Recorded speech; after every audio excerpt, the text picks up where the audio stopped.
Hi అండి. ఈరోజు మన వీడియోలో నిమిషాల్లో తయారయ్యే హోటల్ స్టైల్ దోశ, దానికి కాంబినేషన్గా కమ్మటి టమాటా చట్నీ. ఇవి చేయడానికి మనకు గ్రైండర్ మిక్సీతో పని లేదు, పప్పు నానబెట్టి రుబ్బే పని లేదు, పులియబెట్టే పని అసలే లేదు. ఇలా కలిపి అలా వేసుకోవచ్చు. రుచి అద్దిరిపోద్దండి. మరి ఇంకెందుకు ఆలస్యం, రండి వెళ్ళి చేసేద్దాం. ముందుగా ఒక బౌల్ తీసుకొని ఒక అరకప్పు పెరుగు, అర టేబుల్ స్పూన్ ఉప్పు, పావు టేబుల్ స్పూన్ వంట సోడా. ఇప్పుడు ఈ పెరుగును తలకలు లేకుండా బాగా బీట్ చేసుకుందాం. చూడండి పెరుగు ఎలా పొంగిందో. పెరుగు తీసుకున్న కప్పుతోనే ఒక కప్పు గోధుమ పిండి, ఇదే కప్పుతో అరకప్పు బియ్య పిండి. మనకు దోశలు క్రిస్పీగా రావటం కోసం ఒక 2 టేబుల్ స్పూన్ల ఉప్మా రవ్వను కూడా వేసుకుందాం. ముందుగా ఒక కప్పు నీళ్లు పోసుకొని బాగా కలుపుకుందాం.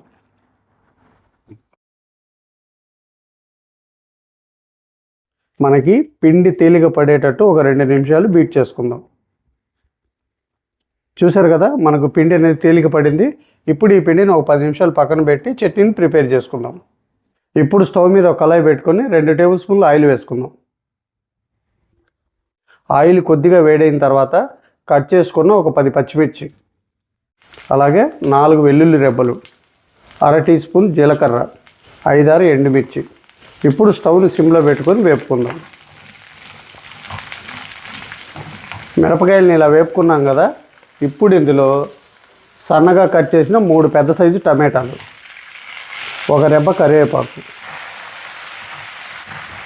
ఇలా కలుపుకున్నాం కదా. ఇప్పుడు మూత పెట్టి టమాటాలు మెత్తబడేంత వరకు స్టవ్ని లో ఫ్లేమ్లో పెట్టుకొని ఉడికించుకుందాం. చూసారు కదండి, ఇలా మెత్తగా ఉడికించుకున్నాం కదా.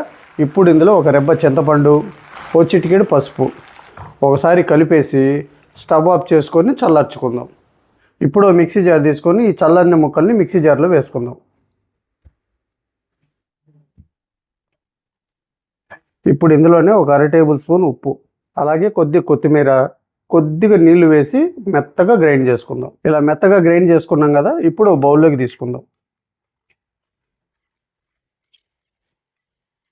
చూసారా, టేస్టీ టమాటా చట్నీ అయితే రెడీ అయిపోయింది. మనకి చట్నీకి పోపు కూడా అక్కర్లేదండి, ఇలాగే తినేసేయచ్చు. 10 నిమిషాలు పక్కన పెట్టుకున్నాం కదా, మనకు కన్సిస్టెన్సీ గట్టిగా ఉంది కాబట్టి కొద్దిగా వాటర్ వేసుకొని కలుపుకుందాం.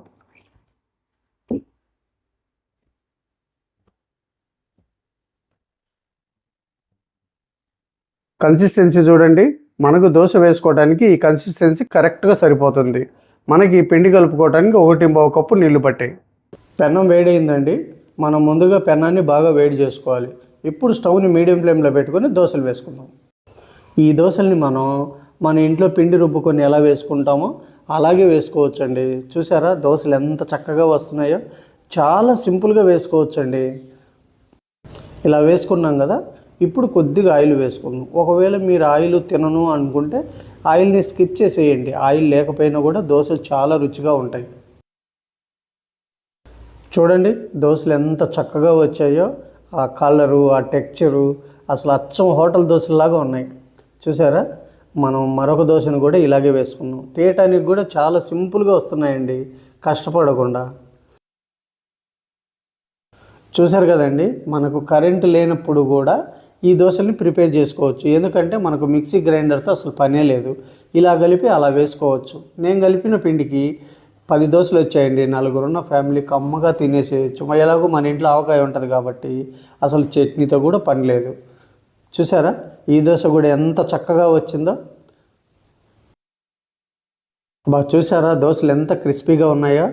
ఈ దోశలు, ఈ టమాటా చట్నీ చూస్తుంటే నోట్లో నీళ్ళు ఉడుతున్నాయండి. రండి టేస్ట్ చేసేద్దాం.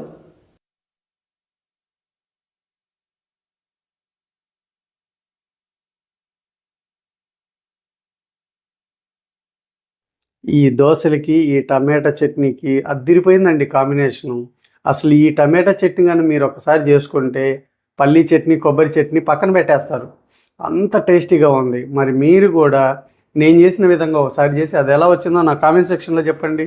ఈ వీడియో కనుక మీకు నచ్చినట్లయితే ఒక లైక్ చేసి, షేర్ చేసి మన ఛానల్ని సబ్స్క్రైబ్ చేసుకోండి. మళ్ళీ రేపు ఒక మంచి రెసిపీతో మీ ముందుకు వస్తా. Thank you, by by. దోశలు ఆరిపోతున్నాయండి, నేను తినేస్తాను.